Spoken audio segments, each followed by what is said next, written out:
Hello दोस्तों, स्वागत है आपका आपके अपने यूट्यूब चैनल स्टडी कंटेंट में। आज हम आपके लिए यहाँ लेकर आए हैं अप्रैल मंथ की मूमल करंट अफेयर का नेक्स्ट पार्ट।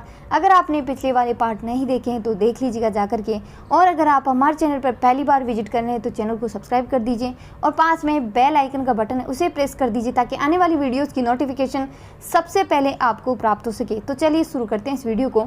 आज हम इस वीडियो में डिस्कस करेंगे अंतर्राष्ट्रीय परिदृश्य के बारे में, ठीक है। तो इसमें फर्स्ट क्वेश्चन है कि मार्च 2022 में हंगरी की पहली महिला राष्ट्रपति चुनी गई है, तो ये चुनी गई है कैटलीन नोवाक। ये हैं कैटलीन नोवाक और यही हंगरी की पहली महिला राष्ट्रपति चुनी गई है, ठीक है। अब हंगरी के बारे में आपको ये याद रखना है कि हंगरी की राजधानी कौन सी है, तो हंगरी की राजधानी बुडापेस्ट है, ठीक है। नेक्स्ट क्वेश्चन है कि मार्च 2022 में दक्षिण कोरिया के राष्ट्रपति चुने गए हैं, तो ये चुने गए हैं यून सूक इयोले। ये हैं यून सूक इयोले और यही दक्षिण कोरिया के राष्ट्रपति चुने गए हैं। नेक्स्ट क्वेश्चन है इसमें कि हाल ही में किस संगठन के द्वारा प्रदूषणकारी वस्तुओं के आयात पर विश्व का पहला CO2 उत्सर्जक शतक लगाने का फैसला किया है, तो ये किया है यूरोपीय संघ ने। किसने किया है? यूरोपीय संघ ने किया है, ठीक है। और यूरोपीय संघ का उद्देश्य है कि वर्ष 2030 तक कार्बन के जो उत्सर्जक है उसको 55% तक कम किया जाए, यानी कि CO2 का उत्सर्जन है जो कि 2030 तक 55% तक कम किया जाए। नेक्स्ट क्वेश्चन है कि मार्च 2022 में फाइनेंशियल एक्शन टास्क फोर्स का अध्यक्ष बनाया गया है, तो ये बनाया गया है टी राजा कुमार को। ये हैं टी राजा कुमार और इन्हीं को फाइनेंशियल एक्शन टास्क फोर्स का अध्यक्ष बनाया गया है।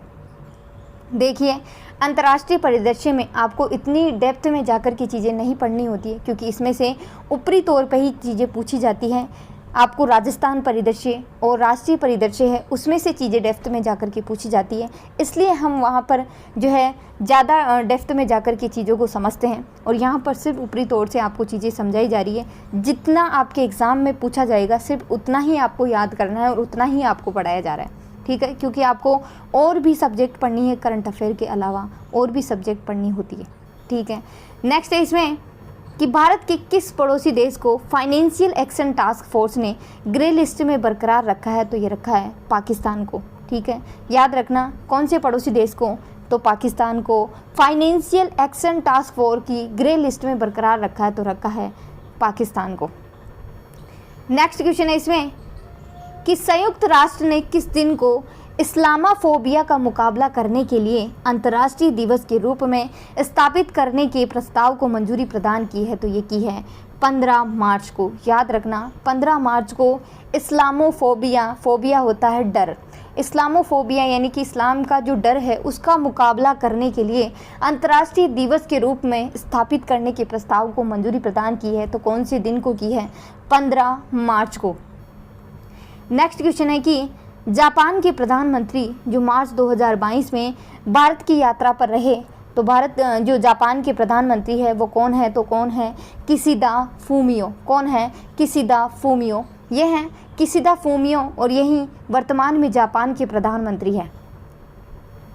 नेक्स्ट क्वेश्चन है कि हाल ही में नाइट फ्रैंक के द्वारा जारी द वेल्थ रिपोर्ट 2022 के अनुसार विश्व स्तर पर अरबपतियों की संख्या में भारत का स्थान है, तो भारत का कौन सा स्थान है? भारत का तीसरा स्थान है। भारत का कौन सा स्थान है? भारत का तीसरा स्थान है। अरबपतियों की संख्या में भारत का तीसरा स्थान है। USA चीन के बाद भारत अरबपतियों की संख्या में तीसरे नंबर पर है। नेक्स्ट क्वेश्चन है इसमें कि 14 मार्च 2022 को स्टॉकहोम अंतर्राष्ट्रीय शांति अनुसंधान संस्थान यानी कि सिप्री के द्वारा जारी रिपोर्ट अंतर्राष्ट्रीय शस्त्र हस्तांतरण प्रवृत्तियां 2021 नामक रिपोर्ट जारी की गई है। उसके अनुसार वर्ष 2017 से लेकर के 2021 की अवधि में विश्व का शीर्ष शस्त्र आयातक देश रहा, तो कौन सा रहा? भारत रहा है। भारत ने विश्व में 2017 से लेकर के 21 तक सबसे ज़्यादा शस्त्र आयात किए हैं, यानी कि सबसे ज़्यादा शस्त्र मंगवाए हैं भारत ने दूसरे देशों से, ठीक है। अब आयात का तो पता चल गया है कि भारत आयात में नंबर 1 है। अब निर्यात की बात करें तो भारत निर्यात में 23वें नंबर पर है। अच्छा, भारत कौन कौन से देशों से जो है शस्त्र मंगवाता है, तो इसमें है रूस है, फ्रांस है, USA है, ठीक है। कौन कौन से देश है? रूस है, फ्रांस है और USA है। और भारत जो है शस्त्र निर्यातकों की सूची में 23वें स्थान पर है। नेक्स्ट क्वेश्चन है इसमें कि विश्व वायु गुणवत्ता रिपोर्ट 2021 के अनुसार विश्व का सबसे प्रदूषित देश कौन सा है? तो कौन सा है? बांग्लादेश है। कौन सा है? बांग्लादेश है। और ये याद रखना है कि विश्व वायु गुणवत्ता रिपोर्ट जो है वो किसके द्वारा जारी की जाती है? तो ये की जाती है IQ एयर के द्वारा जारी की जाती है। क्योंकि आपके पता नहीं एक एग्ज़ाम हुआ था उसमें है ना, जो ये इंडेक्स जारी करती है ना, उस संस्था का नाम भी पूछ लिया जाता है, तो किसके द्वारा जारी की गई है, तो ये भी आपको याद रखना है। ठीक है, तो विश्व का सबसे प्रदूषित देश कौन सा रहा? बांग्लादेश रहा। अब इसमें भारत की रैंकिंग की बात करें तो भारत 5वें स्थान पर रहा। कौन से स्थान पर? भारत 5वें स्थान पर रहा। और इसमें जो है दुनिया की जितनी भी राजधानियां हैं उनकी भी जो है ये रिपोर्ट जारी की गई है। तो इसमें नई दिल्ली जो है सबसे प्रदूषित राजधानी शहर रहा।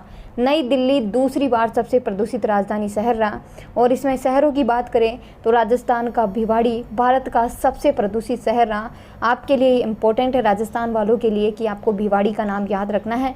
ठीक है, और इसके बाद गाजिया उत्तर प्रदेश का, दिल्ली और जौनपुर जो है सबसे प्रदूषित शहर रहे भारत के।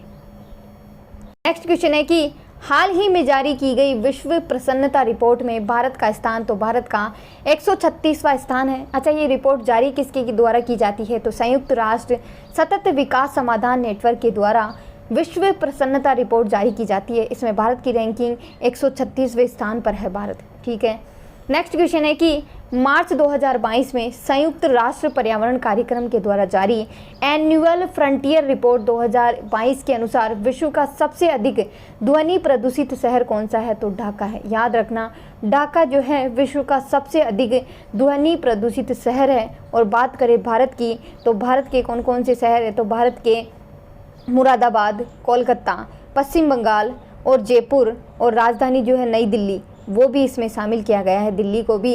और इसमें राजस्थान वालों के लिए जयपुर इम्पोर्टेंट है। जयपुर में जो है कितना ध्वनि प्रदूषण है? तो 84 डेसिबल।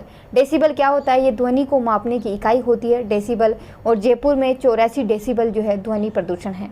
याद रखना, इम्पोर्टेंट है ये, क्योंकि ये जो इंडेक्स होती है उनमें से क्वेश्चन आते हैं और पूछे भी जाते हैं। ठीक है, नेक्स्ट क्वेश्चन है इसमें कि मार्च 2022 में संयुक्त राष्ट्र के द्वारा जारी ग्रेड माइग्रेशन रिपोर्ट के अनुसार माइग्रेशन के मामले में पहले नंबर पर रहा तो भारत।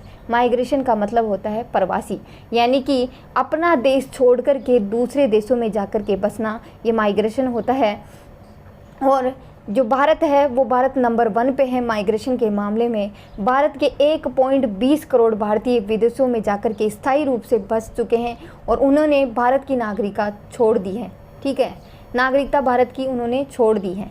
नेक्स्ट क्वेश्चन है कि द इकोनॉमिस्ट इंटेलिजेंस यूनिट के अनुसार डेमोक्रेसी इंडेक्स 2021 में भारत का स्थान है, तो भारत का 46वां स्थान है। कौन सा स्थान है? 46वां स्थान है। याद रखना, इंपॉर्टेंट है। डेमोक्रेसी का मतलब होता है लोकतंत्र। डेमोक्रेसी का मतलब होता है लोकतंत्र, और इसमें भारत की रैंकिंग है 46वीं।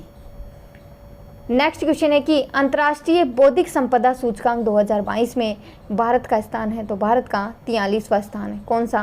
43वां स्थान है भारत का। याद रखना, इंपॉर्टेंट है ये भी। नेक्स्ट क्वेश्चन है कि भारतीय रिजर्व बैंक सोना खरीदने वाला विश्व का दूसरा सबसे बड़ा संस्थान बन गया है। कौन?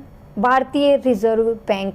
भारतीय रिजर्व बैंक ने वर्ष 2021 में 77 टन सोना खरीद करके विश्व में दूसरे स्थान पर सोना खरीदने वाला सबसे बड़ा संस्थान बन गया है। बात करें नंबर 1 पर, तो सेंट्रल बैंक ऑफ थाईलैंड, जो कि वर्ष 2021 में 90 मीट्रिक टन सोना खरीद करके सबसे बड़ा सोना खरीदार देश बन गया है। नेक्स्ट क्वेश्चन है कि भारतीय जीवन बीमा निगम विश्व का 10वां सबसे बड़ा मूल्यांकन ब्रांड बन गया है। याद रखना, भारत की एकमात्र कंपनी है जो कि शीर्ष टॉप 10 की सूची में शामिल हुई है। और नंबर 1 पर कौन सी कंपनी है? तो पिंग इन इंश्योरेंस ब्रांड विश्व की सबसे मूल्यांकन बीमा ब्रांड बन गई है। यानी कि बीमा कंपनियों में भारतीय जीवन बीमा है वो विश्व में टॉप 10 कंपनियों में जो है अपना नाम दर्ज कर चुकी है। ठीक है, देश की सबसे बड़ी बीमा कंपनी LIC भारतीय जीवन बीमा निगम 64,772 करोड़ रुपए के मूल्यांकन के साथ देश का सबसे मजबूत और बड़ा ब्रांड है। वीडियो यहीं तक है। वीडियो को लाइक करें, शेयर करें, कमेंट करना ना भूलें। ऐसी और वीडियोस के लिए हमारे चैनल को सब्सक्राइब करना ना भूलें। जय हिंद, जय भारत।